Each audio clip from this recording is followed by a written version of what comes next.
فہم قرآن، موضوع دنیا کی زندگی ایک گھڑی کی زندگی، سورہ الاحقاف آیت نمبر 35۔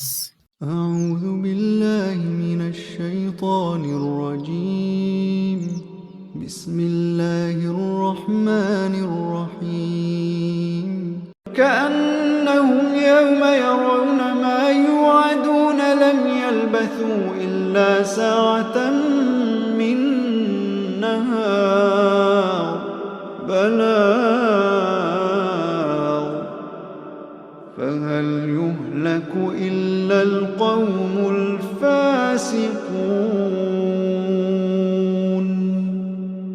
جس روز یہ لوگ اس چیز کو دیکھ لیں گے جس کا انہیں خوف دلایا جا رہا ہے تو انہیں یوں معلوم ہوگا کہ جیسے دنیا میں دن کی ایک گھڑی بھر سے زیادہ نہیں رہے تھے۔ بات پہنچا دی گئی، اب کیا نافرمان لوگوں کے سوا اور کوئی ہلاک ہوگا؟ اس آیت کریمہ میں دنیا کی زندگی کی حیثیت کا بیان ہے، اس طرح کہ آخرت میں جب انسان پہنچے گا تو اسے یوں محسوس ہوگا کہ دنیا کی زندگی بہت ہی زیادہ مختصر تھی، گویا بس ایک گھڑی کی زندگی تھی، ایک دن یا دن کا کوئی ایک حصہ تھا۔ قیامت کا ہولناک عذاب دیکھنے کے بعد لوگوں کو دنیا کی زندگی ایسے ہی معلوم ہوگی جیسے دن کی صرف ایک گھڑی یہاں گزار کر گئے ہیں۔ لوگ مختلف اندازے لگائیں گے، مثلا سورہ یونس میں فرمایا گیا وَيَوْمَ يَحْشُرُهُمْ كَأَن لَّمْ يَلْبَثُوا إِلَّا سَاعَةً مِّنَ النَّهَارِ يَتَعَارَفُونَ بَيْنَهُمْ، کہ جو لوگ آج دنیا کی زندگی میں مست ہیں، جس روز اللہ ان کو اکٹھا کرے گا تو یہی دنیا کی زندگی انہیں ایسی محسوس ہوگی كَأَن لَّمْ يَلْبَثُوا إِلَّا سَاعَةً مِّنَ النَّهَارِ يَتَعَارَفُونَ بَيْنَهُمْ، کہ گویا یہ محض ایک گھڑی بھر آپس میں جان پہچان کرنے کو ٹھہرے تھے۔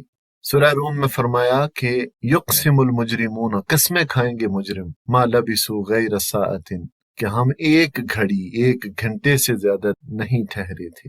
اور کچھ کہیں گے ان لبثتم الا یوما، کہ دنیا کی زندگی بس ایک دن کی زندگی تھی۔ سورہ نازعات میں فرمایا گیا کأنہم یوم یرونہا لم یلبثوا الا عشیۃ او ضحاہا، کہ جس روز یہ اسے دیکھ لیں گے تو انہیں یوں محسوس ہوگا کہ دنیا میں یہ بس ایک دن کے پچھلے یا اگلے پہر تک ٹھہرے ہیں۔ سورہ مومنون میں فرمایا کہ اللہ ان سے پوچھے گا قال کم لبثتم فی الارض عدد سنین، بتاؤ زمین میں تم کتنے سال رہے؟ قالوا لبثنا یوما او بعض یوم، تو کہیں گے ایک دن یا دن کا بھی کچھ حصہ وہاں ٹھہرے ہیں۔ پھر اللہ فرمائے گا کہ ان لبثتم الا قلیلا، تھوڑی ہی دیر ٹھہرے ہو نا، لو انکم کنتم تعلمون، کاش تم نے یہ اس وقت جانا ہوتا۔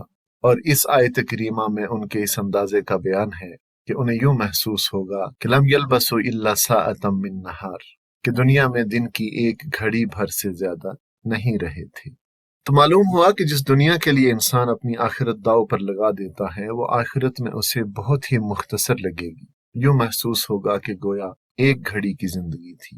اور یوں بھی ہماری جو بھی عمر ہو، آج بھی ہم غور کریں تو یہی محسوس ہوتا ہے کہ ہم نے تھوڑے ہی وقت کی زندگی گزاری ہے اور ابھی تو صرف جان پہچان ہی ہوئی ہے۔ پھر فرمایا کہ بلاغ، یہ خبر ان کو پہنچا دینی ہے، یعنی قرآن تو پیغام کا پہنچا دینا ہے، جیسا کہ فرمایا گیا ھذا بلاغ للناس، یہ لوگوں کے لیے ایک پیغام ہے۔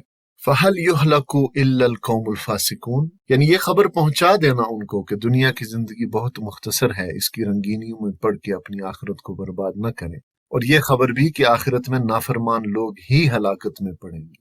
تو نبی صلی اللہ علیہ وسلم کی ذمہ داری تو لوگوں تک اللہ کا یہ پیغام پہنچا کر حجت قائم کر دینے کی حد تک تھی جو انہوں نے ادا کر دی۔ اب ہلاک تو وہی ہوں گے جنہوں نے اس دعوت حق کو قبول کرنے سے انکار کر دیا اور نافرمانی کی روش اختیار کی۔ اللہ ہمیں ایسے نافرمانوں اور فاسقوں میں شامل نہ فرمائے۔ اللہ ہمیں توفیق عطا فرمائے کہ ہم دنیا کی مختصر زندگی کی اصل حیثیت اور حقیقت جان سکیں اور آخرت کی ابدی زندگی کے لیے تیاری کر سکیں۔ آمین ثم آمین۔